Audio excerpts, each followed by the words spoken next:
So here's the thing about depression in Bojack Horseman. This show is often lauded for its extremely real depiction of the effects of depression and how over-encompassing it can be as an illness. How it can affect your decision-making, how you interact with others, how you perceive the world around you. Bojack Horseman is able to represent this disorder so realistically and viscerally that people often find it difficult to watch this show, due to the truth that it dispenses about the illness. However, it also contains some wonderful lessons about managing depressive symptoms, and covers as many parts of living with depression as possible. And just as a trigger warning for everyone, I am going to be talking a lot about depressive symptoms and their results, including suicidal thoughts and actions, so please be aware and perhaps don't watch this video if these topics are too much for you to handle or hear about. The main thing I love about this show and its portrayal of depression is the reality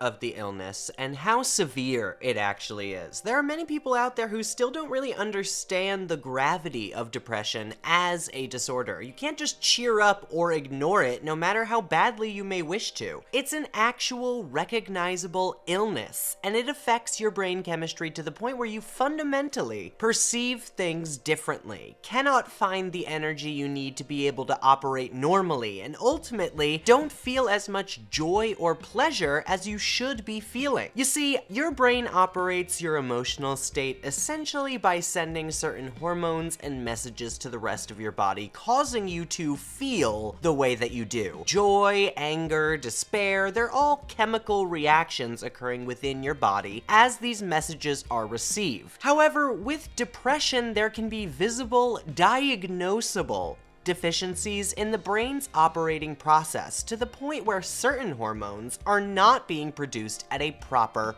rate, which directly results in these depressive behaviors or symptoms. It's why many with depression or anxiety take what's known as SSRIs, which can help regulate the process of serotonin and ensure that enough is produced to regulate those feelings of worthlessness, anxiousness, self-loathing, all those telltale hallmarks of depression. These selective serotonin reuptake inhibitors are some of the most commonly prescribed medications to treat depression and have even been taken by yours truly. Serotonin, or 5-HT as it's referred to by its chemical name, hydroxytryptamine, is responsible for a ton of important processes, and not all of them are entirely related to mood either. They include appetite, sleep, sexuality, impulsivity, biological rhythms, motor control, memory, learning, the function of the digestive tract, and even the degeneration of neurons in the brain. It affects nearly every aspect of that person's life, and it's so serious it needs to be treated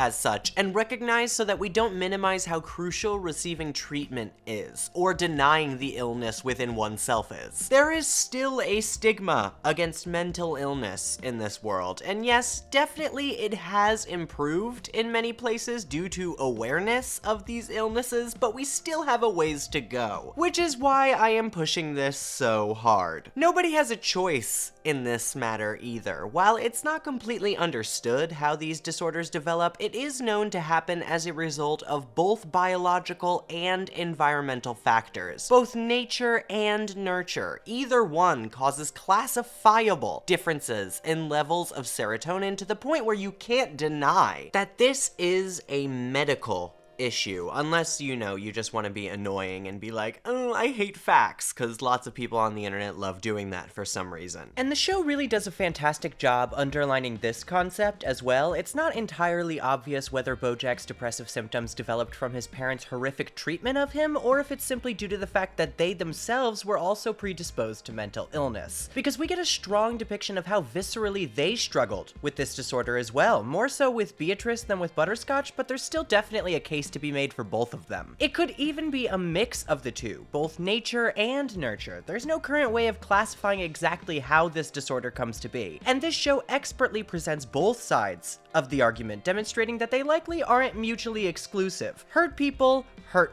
but sometimes hurt people just hurt. Like Hollyhock, for example, was raised in an extremely loving home and still experiences those intense thoughts of self-ridicule and hatred that Bojack does, likely simply due to her genetics. So you see, it's not simply that someone is not well-adjusted or is crazy. Hate that word, by the way. And this show is able to consistently remind its audience about how difficult it can be to break out of this intense feeling and actually work to get help. How vehemently it can control your perception of yourself and your own patterns to steer you away from believing that you ever could get help, that it's even possible, let alone choose to talk to someone about it. Bojack often sinks into the feeling that this depression is just how he was designed to be, and his mother, of course, doesn't help by basically telling him exactly this in Brand New Couch. But even besides that, his brain is basically consistently telling him that getting help is pointless anyway, that he isn't worth the help, and that it wouldn't end up changing anything for him. Quite honestly, I say sinks into depression as kind of like a verb with Bojack as the subject, and it makes it sound kind of voluntary. It's really not. I am never, ever implying that. This is not a conscious choice for him to feel this way or think these things about himself. That intense feeling of self-loathing, that total disdain he feels for his own behavior or what he believes is his personality, just completely eats up his ability to act in his own self-interest, or at least his own self-improvement. He can definitely still be selfish, as we see. In this state, your self-esteem becomes so aggressively low that you don't even bother doing things that seem so commonplace, so habitual to other people. Going to the doctor, caring for your own hygiene, socializing with other humans. It all has the possibility of breaking down due to this illness, and it's utterly tragic to watch that happen to anyone. Bojack really wastes a ton of time feeling this way, as he himself states. Again, it's not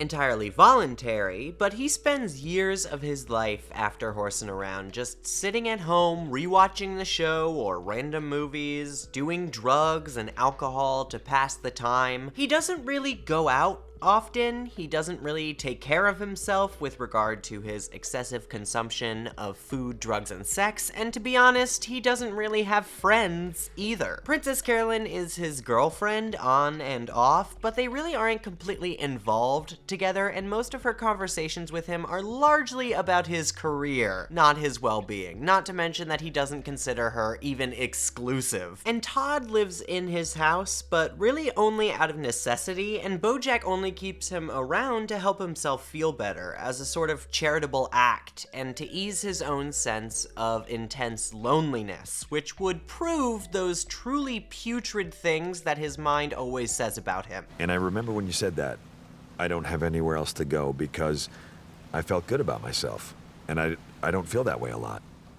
Letting you stay with me was the best thing I ever did on purpose, and I don't think I ever told you that, but I should have. And he doesn't treat Todd very well either, as an actual friend would. He often berates him, lashes out at him, or generally criticizes him for being a deadbeat. God damn it, Todd, clean up your shit. Deflecting his loathing and hatred for himself off onto Todd to earn some momentary respite. I mean, Bojack himself is also just lounging around the house, rarely has work, and never cleans. He is definitely projecting here. We get a pretty concrete example of this pattern too in Downer Ending, when Bojack leaves crumbs all over the floor and then directly blames it on Todd. It's a really great signal for how little Todd probably actually does in this house, or how many messes he makes, versus how much Bojack berates him or insults him for it. How much pain Bojack defers off of himself onto Todd in the form of harsh verbiage. Bojack is almost stuck during this time, believing that this is all his life is made of, that he doesn't deserve to have loved ones, to have a fulfilling career, and that it isn't even really possible for him to attain, as this is all Bojack Horseman is: misery and dissatisfaction. Yeah, you don't want any little Bojacks floating around. Last thing this world needs is more of this garbage. Excuse me? No, you're great. You seem cool.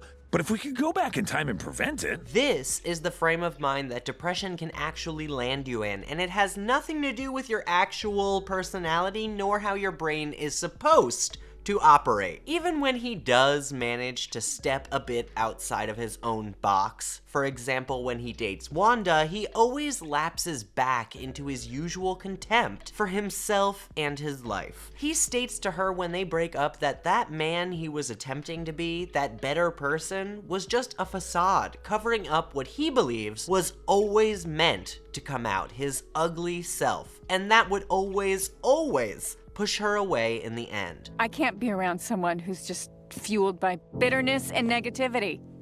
Well then, what are you doing here? What happened, Bojack? Same thing that always happens. You didn't know me. Then you fell in love with me. And now you know me. There was no hope for them. In the back of his mind, for the entire relationship, there's always that voice nagging him, even when he manages to make a small step in the right direction. And every time he tries on his own to really cut back on his drug or alcohol consumption and try to be better, he always seems to slide back, often going further and further due to those pent-up feelings of discontent and listlessness inside of him. He really struggles not to distract himself from those daily thoughts of cruelty and revulsion for himself. They're that pervasive and constant that he always feels the need to drown them out in some way, because otherwise they are kind of utterly unbearable to experience. We really see this conveyed explicitly and comprehensively in the episode Stupid Piece of Shit, where we finally get to hear all of these horrible condemnations and insults that Bojack levies at himself every single minute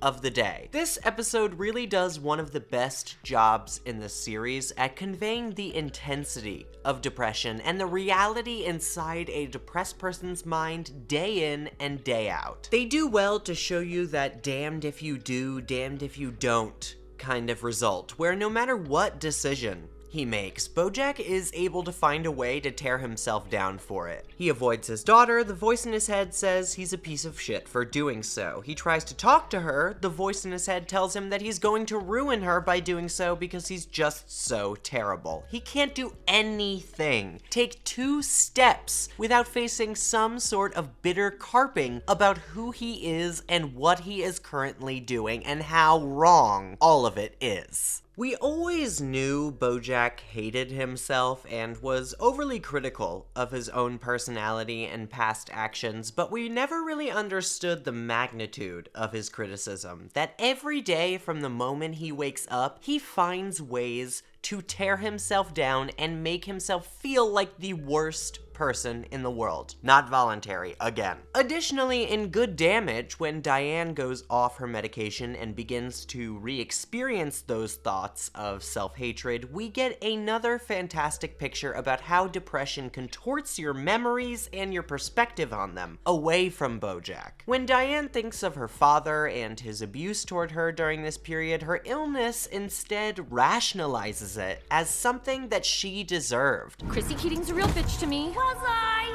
Or did you deserve it? I deserved it. The problem is you always blame other people, Dee Dee. I know. I'm trying to focus. I'm trying to get to the truth. I think you're afraid of the truth. No. Your damage isn't interesting and you're unworthy of love. No, I'm not. Think you're a beautiful salad bowl?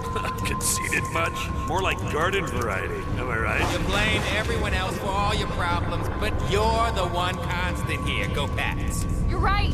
That because she's terrible, because she's this unlovable person, her father somehow had no choice but to be so cold and cruel to her. She's such a loser that her brothers had no choice but to make fun of her. It's so incredibly wicked and seemingly evil how her mind forces her to think this way and always take these detours of self-abuse instead of recognizing the reality that her family was just neglectful and abusive to her. Someone who didn't deserve it. Even besides this single episode, Diane is another character that is able to represent the severity of depression rather well in this series, conveying how she too feels it is just a regular part of herself. That it is the real her that will cause everyone around her to berate her or leave her, because she just assumes that she's too unbearable to hang around. She believes that her friends will leave her, her boyfriend will abandon her, or grow tired tired of her, all because of this integral part of her personality that is not able to be improved on. This is just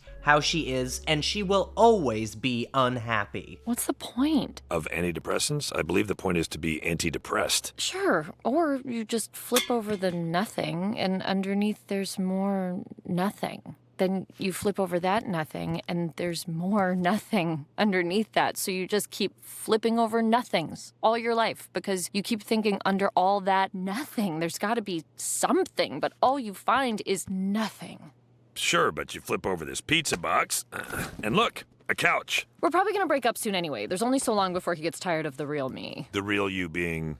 Ta-da! Overall, one of the most important things to keep in mind about mental illness is how strictly they can regulate a person's behavior, mood, and inner thoughts. To always be sure that you are appropriately considering the intense effects these illnesses are currently having on others and how that may be controlling their current actions. Many don't understand depression and are quick to label those who perhaps can't work up the energy to take care of themselves lazy or weak. But we all have to remember that those words could not be further from the truth about this affliction. And Bojack Horseman as a show is extremely adept at conveying all of this with immense nuance and truth. Another extremely important aspect of this show's portrayal of depression is that it is not simply sadness or grief. Bojack Horseman does a fantastic job really describing depressive symptoms and how it can feel to be in that state better than really any other has, in my opinion. They go so far to depict the messy nature of those in the throes of depression and don't shy away from how detrimental it can be to a person's life, as well as the people that are close to them.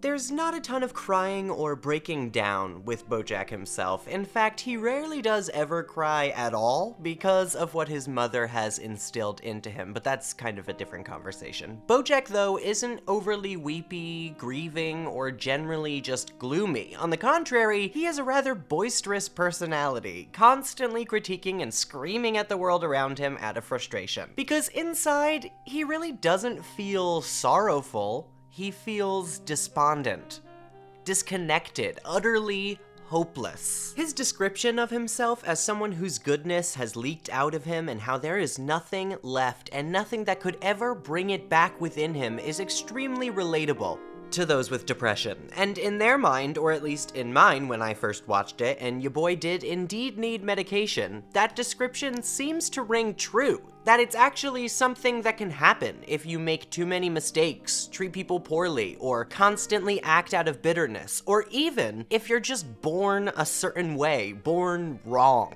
You know, sometimes I feel like I was born with a leak, and any goodness I started with just slowly spilled out of me, and now it's all gone, and I'll never get it back in me.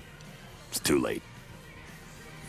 Life is a series of closing doors, isn't it? But that couldn't be more untrue, and looking back on it, this quote is now kind of ludicrous sounding to me. The idea that goodness is innate, that you're born with it, and that you lose it when doing anything negative or over time is kinda just fiction. Good and bad are convenient words that we use to describe people who mainly act a certain way, or publicly. And the label often carries with it a certainty and totality that just never rings true in human nature. Everybody makes mistakes, and even the worst people can occasionally do good things. Diane is right. We are what we do, and while Bojack finds that depressing because he could only ever really focus on what he has done in that moment, it's actually a really positive idea because it means that with each action you continue to form who you are as a person, and that continues to happen until you actually pass on. Even if you spent years, decades, being utterly horrible, despicable, if you spend the rest of your life truly feeling contrite, doing good, you've become a different person in the process. Those actions and their outcomes have changed who you are, and they may change the way others perceive you. That, however, is not guaranteed, but as long as you can look more favorably upon yourself, I believe it is a positive ideal to believe in. I mean, the reason you're getting better pleasure should be for yourself anyway. It shouldn't be for other people, or else it's not true rehabilitation or remorse for your past actions. It's just wanting to be liked and valued by others, which there's nothing wrong with that. It's just that shouldn't be your only goal, especially when you're trying to do better and make up for past mistakes. After all, Bojack himself really contradicts this idea by the end of the series by actually improving himself and ending up in a much more happy and satisfying place than he started the show in, or that he ever imagined he could be in. Listen, I'm not saying that everyone is going to think Bojack is some sort of saint at the end of his life, but at the very least, I do believe people will understand the complicated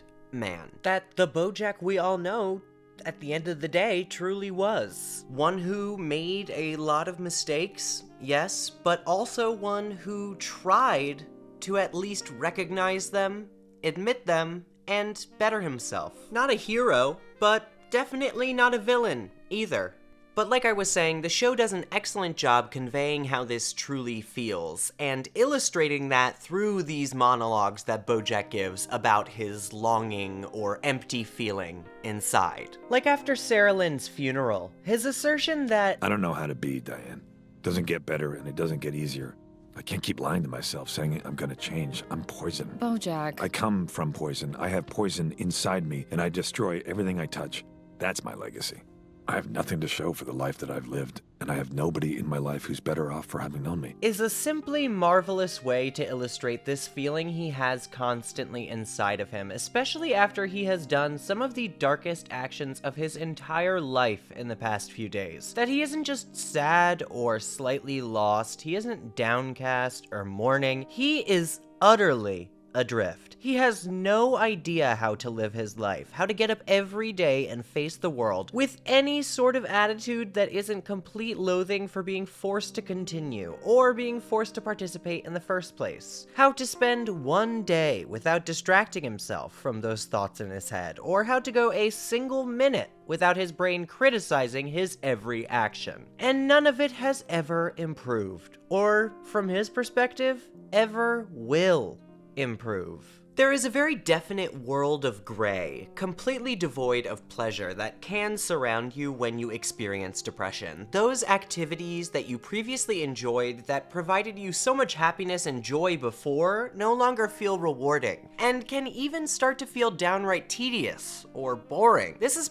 part of why I believe Bojack enjoys a lot of things in excess, such as sex. It isn't really an act that brings him any joy or pleasure and helps him to feel loved and connected. Instead, it's an empty physical reaction that results in a moment of euphoria before he returns to his usual dreary atmosphere. It doesn't sustain him for more than that brief moment, and that's why he's constantly looking for more of it. Instead of that feeling of being loved after having sex, which can improve your attitude and self-worth for a while after the action itself for some people, Bojack feels absolutely nothing at all. Only thinking about the next time he'll be able to experience that momentary bit of good. We can also see this illustrated in his career. For a while in Hollywood, Bojack is in a rather positive state. He doesn't have everything he wants, far from it, but he appears at least to be reacting normally to his surroundings, despite his minor discontentment with his career progression in acting. He doesn't abuse alcohol, he doesn't act cruel to his close friends, and he's often seen out and socializing. He really had a strong handle over his emotional state and seemed to be coping with the abuse he suffered and all those false lessons about his innate evil from his childhood rather well. But later on, when we meet and spend time with Bojack, no matter what job he takes on, he still feels the same. Acting, making others laugh, that was honestly his passion. But after horsing around, he no longer sees any sort of value in it. No matter how high he rises, how popular a show he creates, it just feels like he's going through the motions. There's no joy, no interest in any of it, even though it was his dream for such a long period of time. It really signals how his depression has progressed since his time pre-horsing around, and how the pressures and atmosphere of Hollywood have kind of affected him and perhaps worsened it, to the point where he doesn't even like his life despite the fact that he is rich and famous. Even Secretariat, His dream movie that he had longed for since he began his career in the entertainment industry isn't enough to provide him that total satisfaction that he thought it would. He still views himself the same. He still feels as if he's not contributing to society. He still feels worthless, even while he's doing the one thing he always assumed would provide him that value that he never felt as a young child. Additionally, Bojack doesn't really have hobbies, have things that he enjoys doing, or people he enjoys spending time with. Rather, he finds things that help him pass the time, or people that indulge him until they become tiring, or he's reminded of his own unhappiness. It isn't until his career as a professor that he finds a job that really provides him an actual sense of belonging, professionalism, and merit. And it was so heartwarming to see him be able to find that and make steps toward a healthier lifestyle. Though I still think he ultimately needs a therapist. That's the one thing we never saw him actually get. He got the therapy horse, who kind of scammed him, but we never actually went to therapy, which I would really like to see. Another key aspect of depression that we can observe in Bojack includes a sense of worthlessness, accompanied by intense guilt and self-loathing. This symptom is well represented throughout this show, to say the least, which is absolutely filled to the brim with Bojack criticizing and arraigning himself, like pretty much every episode. We really first see this come to the surface, obviously, when he reads Diane's draft of One Trick Pony, and sees himself represented accurately on the page. Even though she's able to see that the book paints him as sympathetic, and that many will enjoy reading about him, will even see him as a hero in this novel, Bojack only really recoils at the sight of his own behavior as words on the page, concrete language that everyone can now consume. Instead, kind of expecting her to lie about his persona to help his image, almost in denial about who he really is, kind of deflecting away from those feelings of intense self-hate. And I don't actually even really care what the world thinks about me anymore. I just hated reading that book because I hated feeling like that's how you saw me. Because I guess you know me better than anybody, and if you think that, if someone else sees him the same way he actually sees himself, all of that criticism is actually proven right. To him, there is really no aspect of his person that would be helpful, inspiring, or even interesting to someone else. And there is no version of him, however it is worded, that can genuinely entertain and be appealing to other people. Maybe that's why he pursued acting over stand-up, ultimately. He thinks that little of himself. He truly believes that he is an awful, reprehensible, downright disgusting person that no one can love for a large part of this show. And this is accompanied by suicidal thoughts and actions to which Bojack is also rather susceptible. When he argues with Diane in It's You in season 3 about his actually feeling depressed or ashamed of himself after being fake nominated for an Oscar, she declares that she believes that he might actually take his own life in the near future, and Bojack doesn't deny it at all. It's one of the most casually horrifying things we hear him say in this show, to be quite honest. You're gonna win that Oscar, and you're gonna go up on that stage and give your little speech, and then you're gonna go home. And you're gonna be so miserable you'll wanna kill yourself. And you're gonna have nobody left to stop you. Hey, it's Bojack!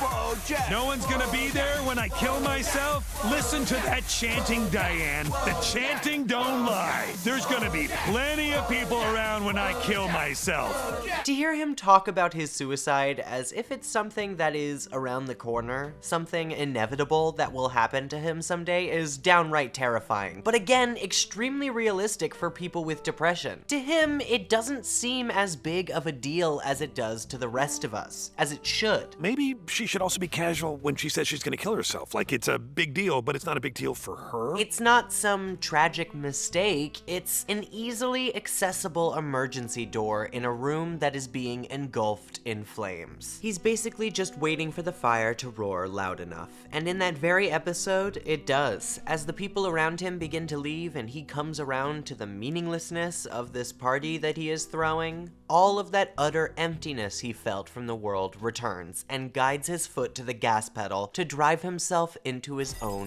pool. And despite the fact that he's underwater, he can't breathe, and the bubbles gently floating out of his mouth show him where he needs to be swimming. He doesn't make the effort. He just floats down, closes his eyes, and waits for everything to be over soon.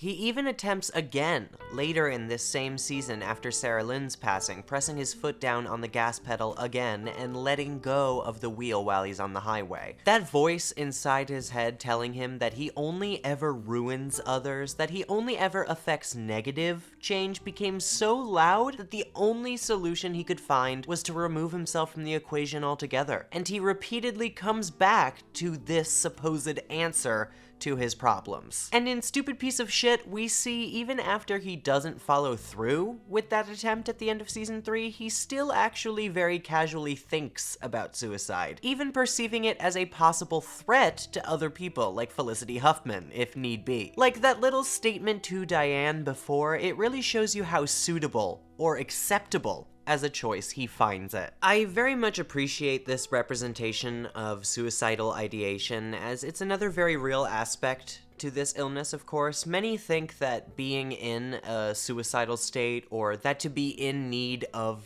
mental health help, means that you must be seriously attempting it or planning it out, but oftentimes it can be small notions like this one. A simple, oh, what if? What would that solve for me? As a passing thought. But it's still just as important to recognize it, no matter how small or seemingly innocuous to you. Why did your brain decide to imagine suicide in this situation? Why would it, even for a moment, believe that could be a proper answer? And does it do this frequently? It's pretty difficult for me to state how truly awful it is that depression can result in suicide seeming like a feasible option. How it can make you forget about how it absolutely emotionally destroys those around you. How it's not at all easy, painless, or calming as a process, as we hear in The View from Halfway Down. It's all okay? It would be. Were you not now halfway down? Thrash to break from gravity. What now could slow the drop? All I'd give for toes to touch the safety back at top. I changed my mind. I changed my mind. I don't want to... It's okay. But this is it. The deed is done. Silence drowns the sound. Before I leaped, I should have seen the view from halfway down. No, I really should have thought about the view from halfway down. Find your peace, big guy. Find it. I wish I could have known about the view from halfway down! It really shows you how intense and ubiquitous those sensations of futility and worthlessness are with this disorder, that it can bring you to think that that would be reasonable for you. Additionally, depression can result in more physical symptoms, such as a struggle to sleep properly, or increases in appetite and significant weight gain or loss, which, even though they're kind of difficult to write as like major long-running storylines, are definitely portrayed in the show as well. Bojack often does not get restful sleep, does not wake up feeling ready for the day, or as if he received the energy he needed to face it. In fact, he once states that instead of needing a solid amount of sleep, he needs a solid amount of bed drinking, implying that he really often just doesn't sleep at all. He likely spends his nights simply thinking about what he's done, who he is as a person, or at least who he believes himself to be. These thoughts just constantly yell across his mind, echoing, creating noise that prevents him from being able to actually fall asleep. I think it's part of why he's so irritable all the time. It's not just due to the discontent, but he's also just downright tired, which exacerbates these feelings of frustration and anger and even self-loathing. It's a self-perpetuating cycle as the day treads on. And Bojack's relationship with food, as we know, is unhealthy. He eats a lot. Like, a lot. And he himself states that he's basically eating to fill a hole inside of himself, and also that he eats a lot because he's just a fucking horse who is somehow person-sized. Like, how is he 1,200 or whatever pounds at, like, 6 foot something that doesn't make anatomical sense, but it's alright. Again, different conversation. Getting off on tangents like usual. You have a real thing with food. That's what happens when you mix the appetite of a horse with the appetite of someone with a hole inside him that needs to be constantly filled with attention, food, and sex. Like with sex, he doesn't really get much prolonged personal pleasure from food. Not many people do. But he still has a sense of taste. It's a great way for him to experience something that feels good for some part of his body, even momentarily. A tiny, tiny distraction away from that burning displeasure deep down within him. And once it goes away, he just picks up another piece of food to be able to feel it again. Like with Neil McBeal's muffins. No reason to eat all 12 of those on the ride home from the store. Frankly, no reason for him to buy them in the first place, but he still does, cramming them on top of that contempt he feels for himself and his behavior to attempt to stifle it. And he has no type of self-control to be able to stop himself from continuing to do so until there are none left. So my basic point here is that this show does an excellent job depicting the numerous different symptoms for depression and showing how it is an actual disorder rather than simply feeling downtrodden, or as other people interpret it, just being dramatic and refusing to look at the positives. It's not a voluntary thing. This is an illness that affects every aspect of their life, not just their behavior and their mood, their ability to sleep, their ability to feel comfort. It's so vital to depict the myriad of different ways that this illness can actually affect your daily life. Another important component about this show's portrayal of depression is how it shows that this disease can present in such distinct ways. One of the main reasons that depression is so difficult to actually get diagnosed and treated is because of the vastly different ways that it can appear in separate people, and how different personalities cope with it or cover it up. There's, of course, a list of definable symptoms, but not every person with depression will exhibit every single one, nor will every symptom be easily detectable, especially on those with more lively, positive personas. Bojack, as we've discussed, learned to cope with alcohol and sunk fairly deep into substance abuse. On the outside, it was rather obvious to everyone around him what he was struggling with. The audience probably clocks it as well pretty much from the first episode. I mean, he has a panic attack right off the bat, and there are dozens of reasons that I've already listed in this video why he would probably be suffering from this disorder. He was often irritable, very outwardly abusive of himself, and generally had an attitude that would signal mental health problems or depression. However, Diane, for example, doesn't struggle with substances in general, has good personal hygiene, and at least appears to take care of herself. But she also suffers from depression to the point where her psychiatrist actually finds it necessary to prescribe her medication to be able to deal with it. Diane's experience with depression seems to operate much more erratically than Bojack's seemingly constant barrage of self-hatred. There are periods in the show when she seems to be genuinely content with her situation, or at least is working to improve it, indicating that she isn't really feeling entirely hopeless. But despite these periods of seeming calm, the disorder is still present, kind of lying dormant until something prods it to life, like her returning from Cordovia after believing herself to be this extremely brave crusader who could write about these awful,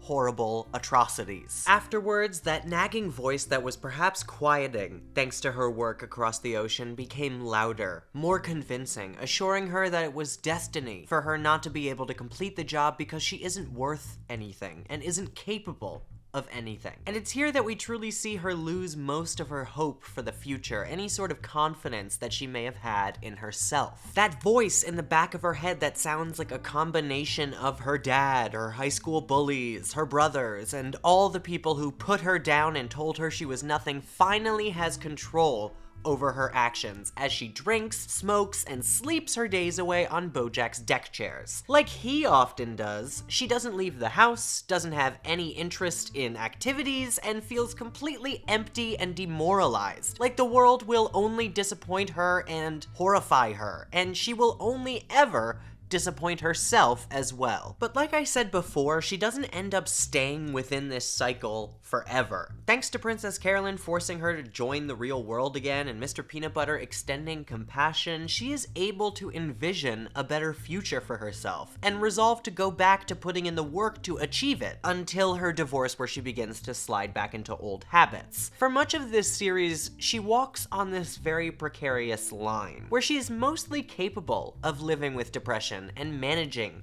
her symptoms, but is always just a few steps away from sinking down into it completely. When someone like Bojack comes along who mirrors that part of herself, she often falls into those depressive behaviors out of habit, as if she's being reminded that this is who she really is. This is how she should feel about herself. This is all really obvious in the episode Underground, where in spite of Diane's keeping her cool about her relationship while it quite violently hits the rocks this season, she ends up bursting out with these emotions that she'd been suppressing all along. Her general unhappiness, her discontent, and she describes them as if they are feelings that are constantly present within her. Like I said, she's just good at managing them on the outside until it all becomes too much, and it always eventually becomes too much. Not because she's weak, not because she's some sort of selfish, ungrateful person, but because there's a dysfunction within her brain that constantly causes her to feel under the weather, even when things are going well for her, professionally or personally. Honestly, I think even if she could have stayed in Cordovia, it still wouldn't have been enough for her in the long run. I think that after she eventually returned from her much longer tour, she'd still feel that emptiness inside of her. That question about why this didn't satisfy her, didn't help to resolve that bitter displeasure that continually pesters her, rather than her dilemma about not being the person she thought she was. Because even after her life moves forward from this period, she still feels the same, no matter what she ends up doing, what she accomplishes. It's never concluded. I think that one way Diane is able to really cope and manage her depressive symptoms is when she becomes more frustrated and outspoken about the world and social issues around her. Diane is a very socially conscious person by nature who cares a lot about politics, the earth, and the state of her country.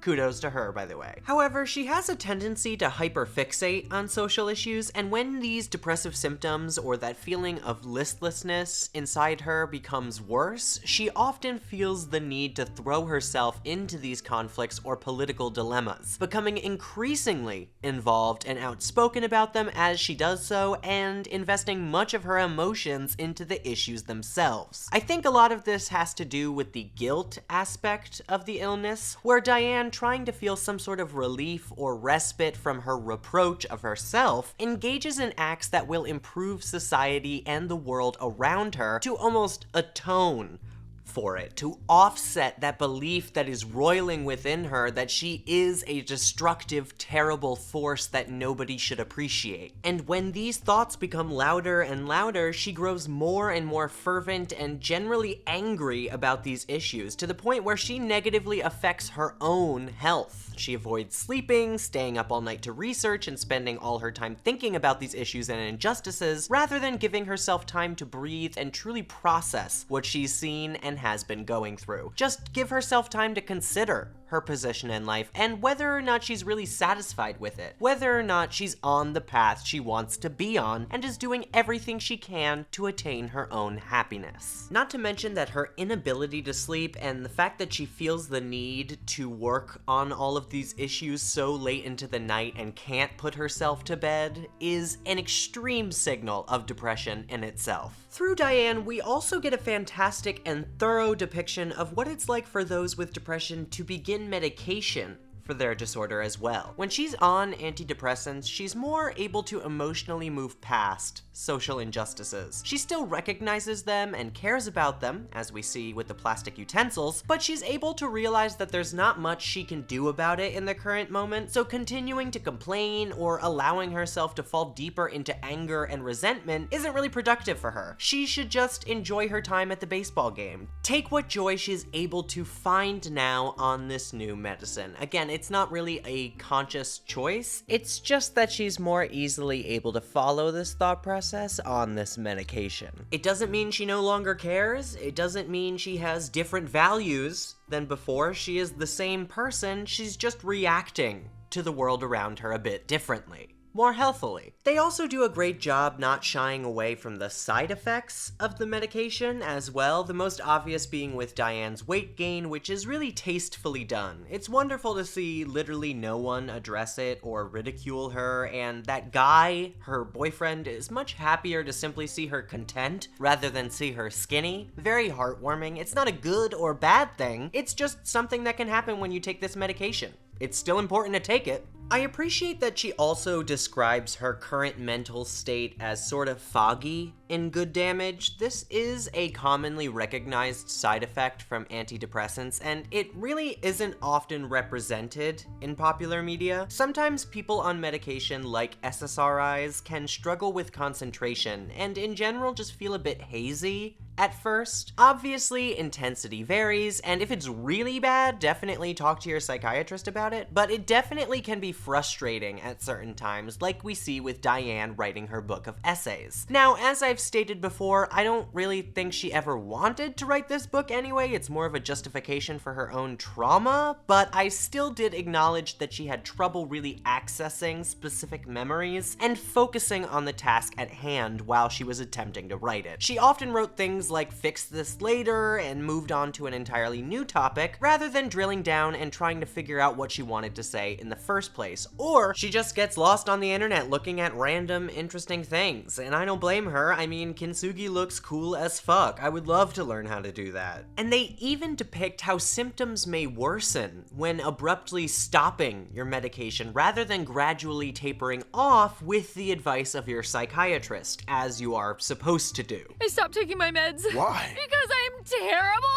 I'm a stupid person. I deserve this. No, you're not a stupid person, but you can't just... I want to die. It's so much worse than before. Baby, you're going through withdrawal. Do I have to just be on drugs forever now? How am I gonna finish my book? Okay, forget about the book for a second. I can't! It's the only thing that matters. Now, that's not true.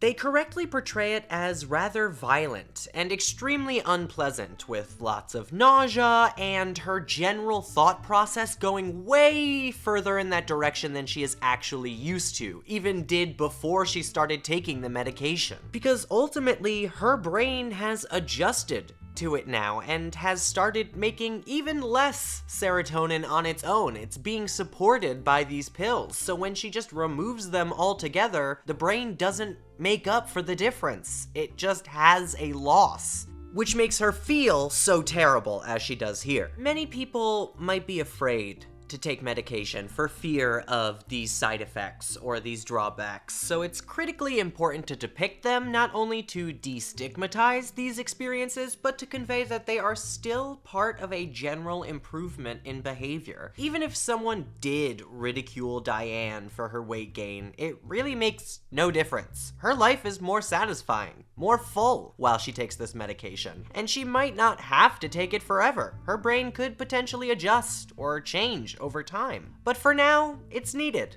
Like Guy says, isn't it worth it? If it makes you happier, provides for a better general experience, the side effects really aren't that poor of a trade-off when you think about it. And as long as you follow the advice of your psychiatrist, it's really not that scary. Again, depicting what happens when you go rogue is super important to sort of caution against this type of behavior, but it's also just a really great character moment for Diane. They do a great job showing her struggling to actually adjust to needing this medication to live, and how difficult it can be to accept that. And if, like Diane, the prospect of you taking medication for perhaps the rest of your life is too daunting to think about for you to take that step to actually begin the medication, then I would say, as cliche as it sounds, just take it one day at a time. Consider how much your day-to-day has improved on this medication and focus on how well you are doing right now with it rather than whether or not it might be in your life in the future. Don't worry about whether or not you're gonna have to take it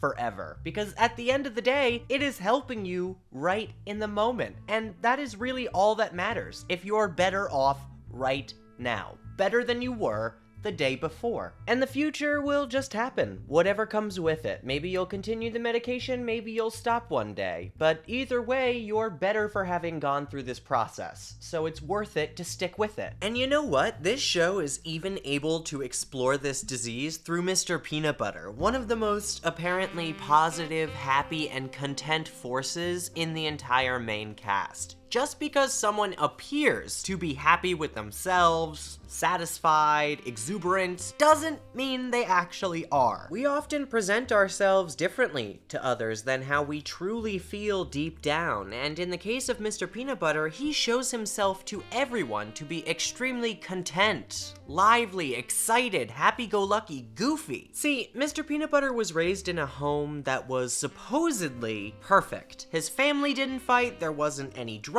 and presumably no one had any serious issues for the majority of his adolescence. However, this is not really possible. I fully believe that everybody, without exception, experiences hardships at one time or another. All this meant was his family never spoke about them with one another, out loud. The show stated this pretty explicitly too, in Old Acquaintance, when his brother is clearly going through a tough time and Mr. Peanut Butter refuses to address it or speak to him about it at all. It's not that bad things never happen to them. Nothing bad ever happens on the Labrador Peninsula. That's not it. It's just not something they ever care to discuss with each other. And when Diane presses on this issue, Mr. Peanut Butter even gets rather aggressive in response, needlessly. It speaks a lot to the patterns his family members have faced, and shows how little they actually mention to one another throughout Mr. Peanut Butter's formative years. And thus, Mr. Peanut Butter took away from all of this that these feelings were simply not meant to be spoken about, were not meant to happen, and aren't even real feelings. In fact, the only real ones are the ones you share with other people, the joyful ones, the positive ones. So whenever he does feel anything negative, he just hides himself away. We don't really see him much completely on his own, but in Brand New Couch, we are able to see him act his usual dopey, silly, joyful self around Bojack, but then as soon as he shuts the door to his trailer, he walks out and begins heavily criticizing and blaming himself for Bojack's outburst at him, even though it has nothing to do with him and is totally not his fault. He feels immense guilt toward actions that don't have anything to do with him, and blames himself when people distance themselves from him or leave him. He even starts instinctively gnawing on stitches here, and while I do think obviously it is intended as a dog joke, and many people in the comments have told me I am definitely overreading into things, but hey, that's like my whole vibe, so. It is also a kind of anthropomorphic self-harm, something that he uses to momentarily ease his now out of control thoughts of self-loathing and disdain for his own personality, how he acts around other people because somebody has rebuffed him. These feelings, after being suppressed so harshly by his wide smile and bright eyes, end up coming out in much more violent ways. It's wild how many times we see him go through extremely saddening situations throughout his life, having so many marriages disintegrate, but we really don't see him giving himself time to process them. Because if Mr. Peanut Butter slows down, if he isn't partying, socializing, dating other women, he begins to return to those thoughts in his head that he'd rather not face, that he doesn't even think are valid due to the culture from his childhood home. And if he never indulges them, they'll only grow more inside him. He forces himself into Bojack's life, constantly pulls people to his side, doesn't ever engage in a serious conversation, and just flits from party to party before his brain can even catch up, until he inevitably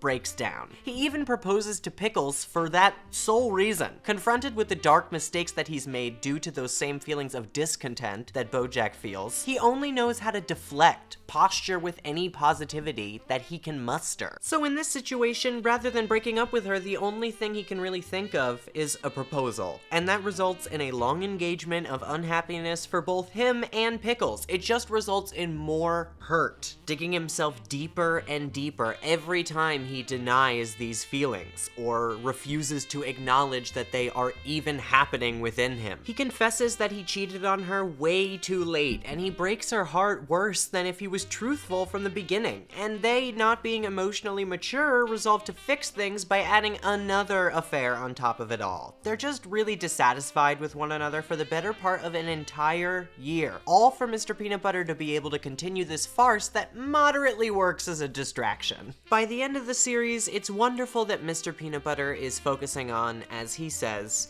being a me. He's, for the first time, genuinely alone, not distracting himself with constant parties, love, or affection. He is truly thinking about who he is as a person and working through these perhaps negative images that he has of his own personality. And he's actually improving a great deal, recognizing his own patterns, and in general, disliking himself less. I was so proud of where he ended up in this series, even if I do wish there was a little bit more for him. So as we've seen, Bojack Horseman does an incredible job portraying depression in all its forms, whether it be obvious or rather hidden, whether it manifests in physical symptoms or not, or whether it causes someone to be actually cruel to others or not. It shows us how it can potentially develop from an abusive household, but also has genetic ties as well, given the extra information we get about Bojack's parents. It portrays what it's like to manage these symptoms and how medication can be beneficial as well as therapy, as well as the side effects that it has to offer. Its depiction of this illness is incredibly true to life, and is just so informative for those who have perhaps never experienced it before, or those who are going through it now and aren't recognizing it. It correctly illustrates the gravity of this ailment, showing you how ugly the thoughts can become and how viscerally they can take hold of your decision making. There really are few other shows that are able to convey mental illness and depression as well as this one. Thanks so much for watching, and my sources, if you're interested, are in the description box below if you want to know where I got all my information from. But if you'd like to support me further, you can go to patreon.com/PosiTVty, that's PosiTVty, to get all of these videos before YouTube does, and then you get to see them before I cut anything out, and you can perhaps tell me what you want to see on the channel, help me edit my videos before they go up. It's a great way to really get involved in the making of these and this channel in general, and I really love your guys' suggestions, so always do appreciate it. But thank you so much for just being here with me at all and sharing this time with me, watching this video. Overall, I'm just glad that there are people like you on this earth looking to learn more about others, be more empathetic, and listen to different perspectives. So thank you for being you.